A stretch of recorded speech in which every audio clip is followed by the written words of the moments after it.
Bonjour, bonjour, comment allez-vous? Je voulais vous remercier pour les 1100 quelque chose vus sur mon précédent vidéo éclair étoile. C'était très apprécié. C'est sûr que je suis un petit peu déçue parce que j'aurais aimé avoir des réponses sur votre été, comment elle s'est déroulée et puis sur votre rentrée scolaire. Mais enfin, c'est pas grave. Si vous avez toujours envie de répondre, avez beau, la vidéo est toujours en marche. Aujourd'hui, une autre vidéo, mais sur un sujet qui me tient à cœur. Vous l'avez sûrement vu passer sur mon Facebook, l'annonce de M. Couillard avec le choix personnel et la pauvreté. Donc, la pauvreté est un choix personnel, là, comme il dit. Et je vais vous lire qu'est-ce qu'il a écrit.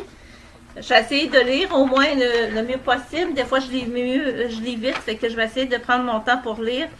Suite à l'annonce de coupure de le programme du Fonds de soutien aux territoires dévitalisés, le premier ministre Couillard retire la position de son gouvernement et insiste que le fait que la pauvreté est un choix personnel. Interrogé sur le sens de ses paroles, le premier ministre a expliqué que tout comme l'homosexualité et la maladie mentale, la pauvreté est un choix personnel. J'ai même déjà essayé ça quand j'étais au cégep, mais ça ne m'allait pas du tout, a-t-il conformé à nos journalistes. Ainsi, le gouvernement libéral insiste que l'État se doit de cesser d'endosser les choix des individus qui décident de vivre pauvrement au crochet des contribuables. Puis là, il y a un autre petit paraphe, mais ça, je ne le lirai pas. Vous irez le lire sur mon annonce que j'ai mise sur ma page Facebook si vous voulez le lire. Bon, la pauvreté est un choix personnel, je suis désolée. Mais on ne vient pas au monde en disant « Ah ben moi je choisis d'être pauvre, puis moi je choisis d'être riche. » Ça se fait pas comme ça, là. Tant mieux si les parents sont riches, puis ils reçoivent des enfants dans la richesse. C'est un beau cadeau pour eux autres. Mais la pauvreté aussi, c'est un beau cadeau quand tu reçois un enfant. Parce que la pauvreté, le 14-20 000, là, c'est dans la pauvreté, là. Faut pas se le cacher, là. 30-40 000, c'est encore dans la pauvreté. 50-60 000, là, on est à l'aise. On est assez à l'aise. Mais faut pas oublier, là, que la pauvreté, ça touche tout le monde. Ça touche même le gouvernement. Ça touche même les artistes du Québec. Ça touche les étudiants du Québec. Ça touche tout le monde, la pauvreté. OK? Puis je vais m'expliquer là-dessus comme ceci. C'est que quand on est étudiant, on n'a pas de gros budget. Si on réussit à travailler un peu à travers de ça, c'est déjà pas mal pour être étudiant. Mais on est pauvre, on n'est pas riche. Parce que si on va à l'école, on a besoin d'un diplôme, puis on a besoin d'aller chercher un niveau plus haut pour aller travailler, justement. Mais on n'est pas riche quand on est étudiant. On n'est pas riche non plus quand on est dans les gouvernements. Parce que c'est les contribuables. M. Couillard parle que il faut arrêter d'endosser pour les gens qui vivent au dépens des contribuables. Mais c'est parce que il vit au dépens des contribuables. Sa maison qu'il a, c'est gratis. Ses épiceries qu'il a, c'est gratis. Ses habits qu'il a, ses dépenses au restaurant. Tous les ministres, c'est gratis parce qu'ils leur font payer ça par les contribuables. Fait qu'ils sont pauvres à quelque part ou ça aussi. Ensuite de ça, on a les artistes du Québec. Fait que les artistes du Québec, là, ils sont pas riches, là, toutes, là. C'est pas tous des artistes du Québec qui sont riches, là. On prend les chanteurs, il y en a qui sont sortis de la pauvreté. Mais il y en avait qui étaient pauvres, là-dedans. Puis, je n'aimerais pas personne ce matin, là, mais je donnerais seulement les places où ils pourraient avoir de la pauvreté, ou que les artistes aussi pourraient prendre leur micro et aller dire qu'est-ce qu'ils pensent sur la pauvreté. On a des artistes qui sont venus de Pointe-aux-Trembles, excusez, pas Pointe-aux-Claires, mais Pointe-aux-Trembles. Il y en a sûrement aussi qui sont peut-être au Pointe-aux-Claires. Sherbrooke, Charlemagne, Varennes, Montréal, Jonquière, pour nommer ceci. Mais ils ont le pouvoir de prendre le micro et d'aller parler de pauvreté là-bas et de se faire entendre devant les médias aussi pour la pauvreté. Mais ils ne le font pas. Est-ce qu'ils vont aider aussi dans les refuges de Montréal et Québec? Ils ne le font sûrement pas non plus. Alors, ces gens-là ont le pouvoir d'aider au Québec sur la pauvreté. Mais ils ne le font pas. On les voit dans les publicités d'auto, on les voit dans les publicités de fromage, on les voit dans les publicités de construction, on les voit dans plusieurs publicités, hein, pour nommer ceci, mais ils ne parlent pas de pauvreté. En moi puis vous, là. Hein? Mais ces artistes-là, on les fait vivre. Ils sont au crochet des contribuables aussi. Quand on achète leur billet de spectacle, quand on achète leur album, quand on achète, peu importe que c'est un chandail pendant leur spectacle, ou peu importe que ce qu'on achète d'un artiste, on les fait vivre. Quand on écoute une vidéo sur YouTube, quand on écoute une vidéo sur un autre site, on les fait vivre. Fait qu'il y en a plusieurs personnes qui sont au crochet des contribuables. Si moi, demain matin, je deviens ministre, peut-être que je couperais des artistes, parce qu'il y en a trop de choix. Puis bien souvent, ils oublient qu'ils ont été pauvres. Il y en a qui sont sur leur talon haut, puis ils oublient de regarder en bas. Il y en a qui vont donner aussi dans les autres pays, comme Haïti, Afrique, mais ils oublient de donner au Canada et au Québec sur la pauvreté. On dirait qu'ils ont oublié la pauvreté au Québec. Mais on a des gens qui vivent beaucoup comme des contribuables. C'est plusieurs contribuables, on ne peut pas tous les nommer, mais il y en a plusieurs qui vivent aux dépens du gouvernement. Les médecins au Québec, s'il n'y aurait pas de malades, ils ne vivraient pas non plus. Fait qu'on ne peut pas parler de pauvreté, parce que la richesse est bâtie sur les pauvres. Si tu n'as pas de pauvres, tu n'as pas de riches. Puis si tu n'as pas de vie moyenne, tu ne peux pas venir riche, puis tu ne peux pas venir pauvre. Absolument, les gens dans la moyenne qui gagnent, je parle de 50-60 000, restent probablement dans ce milieu-là. Et ça, je pense que tout le monde au Québec, au Canada, voudrait être dans la moyenne, au moins 30, 40, 50 000, ce serait bien. Mais pas en bas de ça. En tout cas, je pense que tout le monde a le droit d'avoir une vie moyenne. Mais on ne peut pas laisser tomber les pauvres, comme M. Couillard dit. On ne peut pas les laisser tomber parce qu'ils ont besoin de nous autres.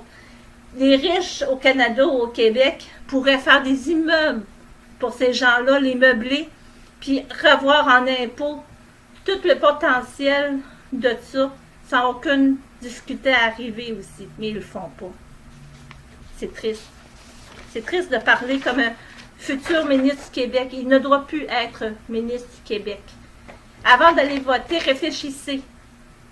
Les libéraux ne doivent pas rentrer au pouvoir, mais surtout M. Couillard ne doit pas rentrer le premier ministre du Québec, parce qu'il va aller vivre pour 4 ans. Parce que ici, c'est 4 ans de mandat, dans la pauvreté encore. Il va faire comme Charest qui a volé pour le Vidéotron.